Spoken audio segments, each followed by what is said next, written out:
Welcome back to the deep dive. Today we have something really practical, something I think everyone will find useful. We're looking at the language of food. That's right. We've got this really detailed set of notes that's basically a roadmap for how to talk about and order food in English. We're calling this one dining English. And it's so much more than just a vocabulary list. I mean, that would be missing the whole point.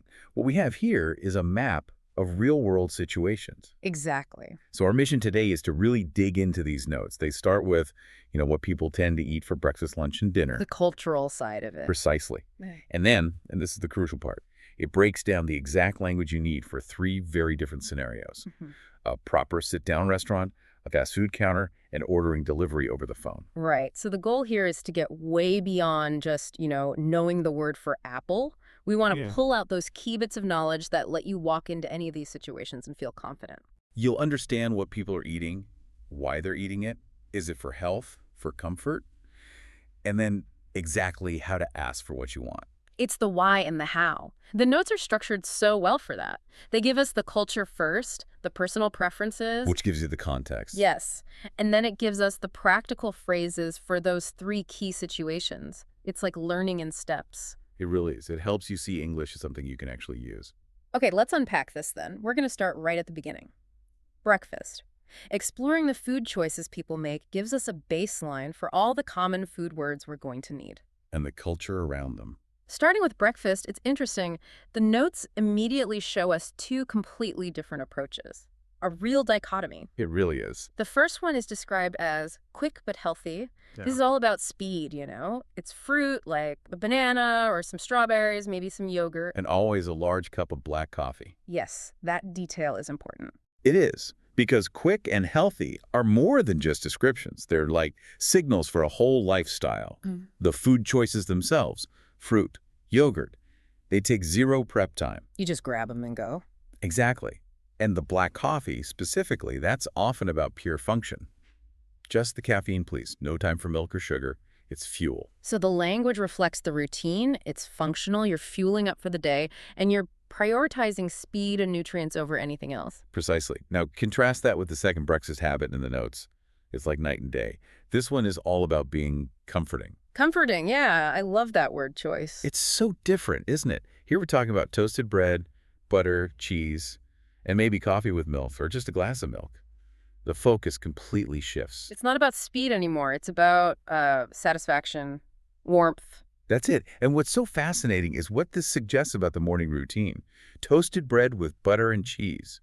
I mean, that takes time to prepare. You're not rushing out the door. No, it suggests a meal you sit down for. The notes even mention it could be a regional thing, like a classic hearty breakfast that gives you, and I quote, energy for the whole morning. It's a foundation for the day, not just a quick snack. And right there, we get that simple but critical vocabulary distinction.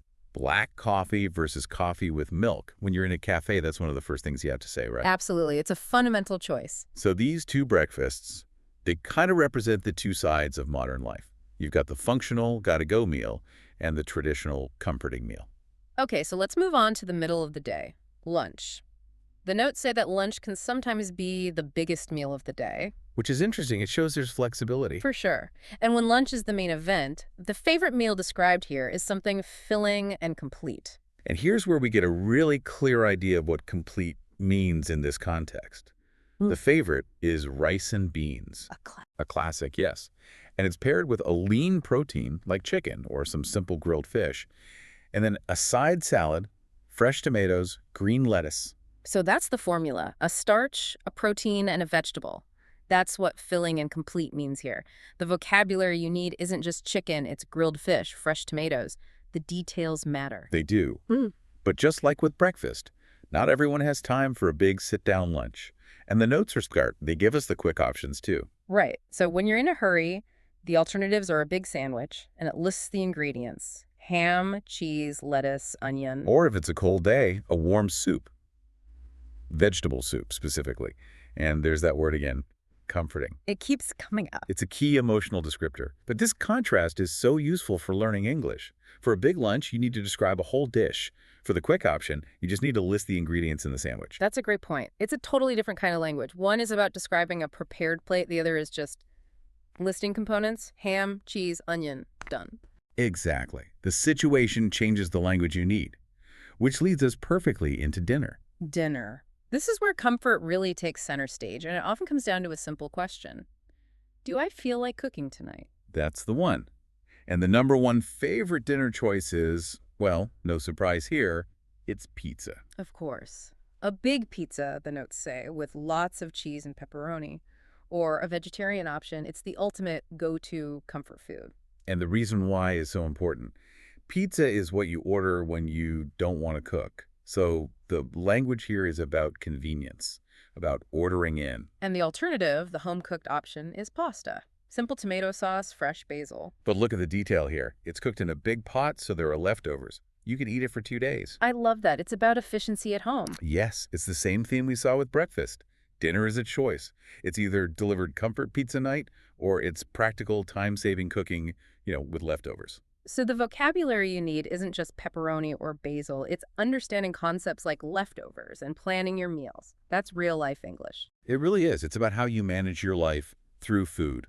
Okay, so now that we've got the meal schedule down, we need to zoom in on the specific ingredients. This part is great because it's full of descriptive words, adjectives you need to say what you like. Let's start with fruits. This list is so helpful because it's not just nouns. We have strawberries, bananas, the basics. But then for mango, it was described as sweet and juicy. And specifically for the summer. Right. And oranges are interesting. They're for juice and for eating. That's a key difference when you're ordering something. Good point. Then we have apples, which are called crunchy and eaten almost every day. That word crunchy, that's texture. That's a whole other level of description. Then small, sweet green grapes. All these adjectives, sweet, juicy, crunchy, are what you need to actually describe what you want. It all ties back to that healthy breakfast idea too, right? Fruit as a daily essential thing. Absolutely. Fruit isn't just a treat here, it's a staple. Now, what about the must-have vegetables? This list is more about how they're used in cooking. Broccoli is up first, described as green and very good for you. Health-focused again. Then onions, which are defined by their job in the kitchen. Great for cooking, for flavor. They're an ingredient, not the main event. Carrots are mentioned as best when they're cooked, like in a soup or with rice. And spinach is for salad, so it's eaten raw. That distinction is so functional. When you're ordering, you need to know if a vegetable is raw or cooked. It changes everything. It really does. Is it a salad or is it part of a cooked dish? That's a critical question. Okay, enough of the healthy stuff. Let's get to the sweet tooth section, desserts. The fun part. The language here is simple but really effective. The two favorites are chocolate in bars or cookies and ice cream. And notice the descriptions. Ice cream is cold and creamy. Good on a hot day or a cold day. And here's where it gets really interesting from a language perspective. It's all about form and texture. Is it a chocolate bar or chocolate cookies? Is the ice cream creamy? It's vocabulary for pleasure, not for function. With breakfast, it was all about nutrients and speed. Here, it's about enjoyment and sensory details. A completely different conversational mode. Okay, last thing in this section.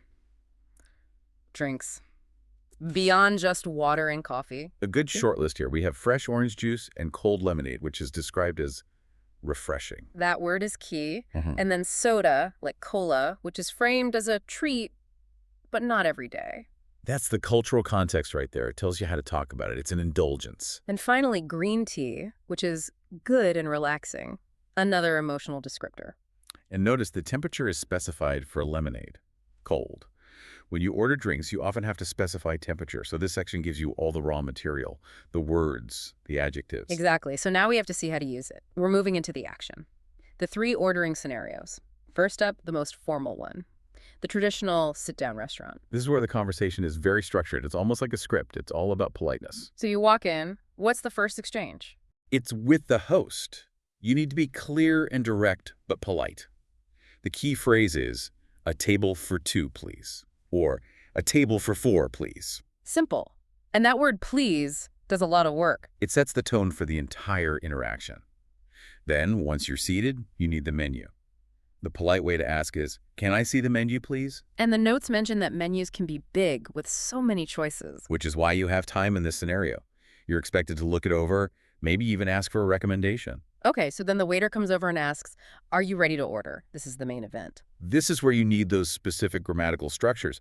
The notes give us the perfect ones. You can say, yes, I'd like the chicken with rice, please. Using "I'd like," which is short for "I would like." Yeah. Very polite. Very polite. Or you could say, I'll have the pasta with vegetables. I'll have is also very common. It's a bit more direct, but still perfectly polite. What you don't do is say, "I want." And generally, no. I'd like or I'll have are the standard polite ways to order, and you just add your drink on at the end.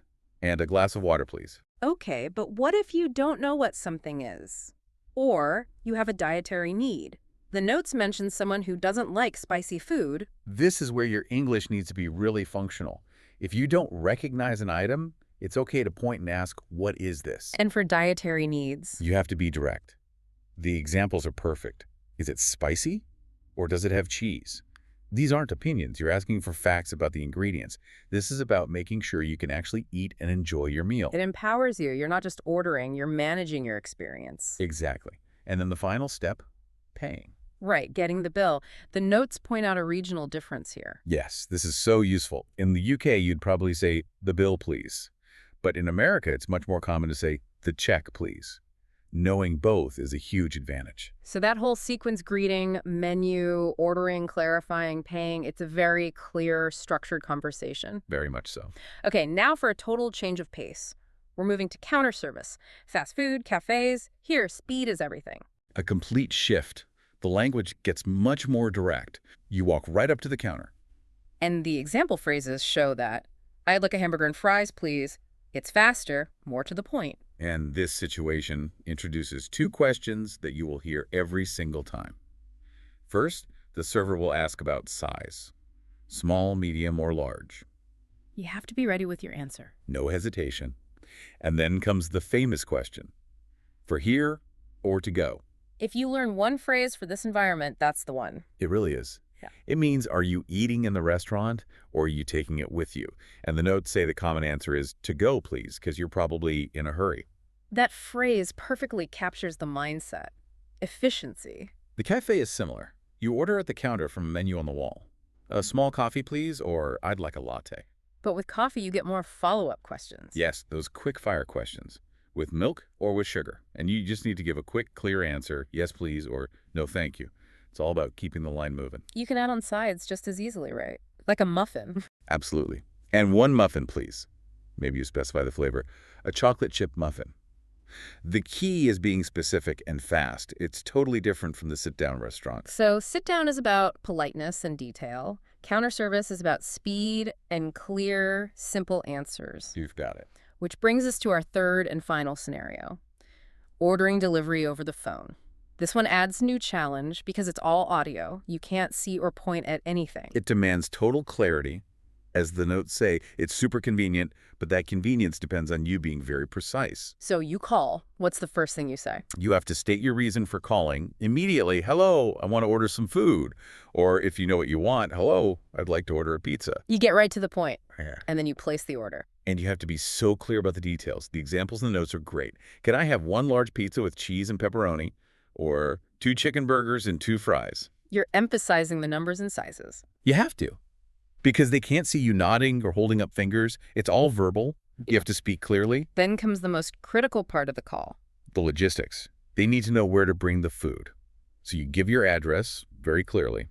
My address is Main Street, number 5, and your name and phone number. And you might even have to spell out a street name if it's unusual. That's a whole other skill. It is. Then finally, you, the customer, need to ask 2 key questions to wrap it up. Right. First, about payment. Can I pay with card or cash? And second, about timing. How long will it take? This manages your expectations. The person on the phone will give you an estimate, like about 30 minutes, and then you just say, okay, thank you. And that's the whole interaction. It's a conversation built entirely around clear, factual information. Address, quantity, payment method, time. So understanding how to shift your language for these 3 scenarios, the polite restaurant, the fast counter, and the clear phone call, that's really the sign that you've mastered this. It absolutely is. All that vocabulary we talked about earlier is the fuel.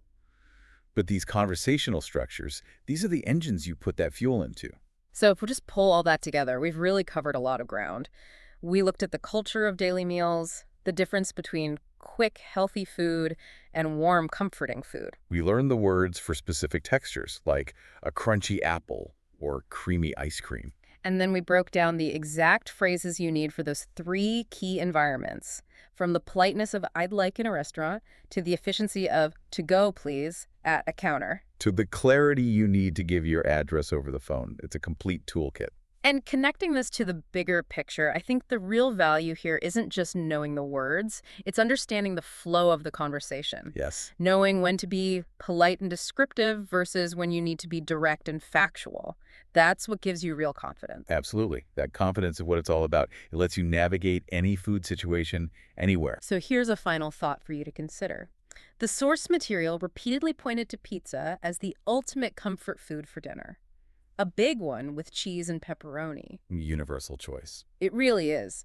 Pizza is everywhere. So think about this.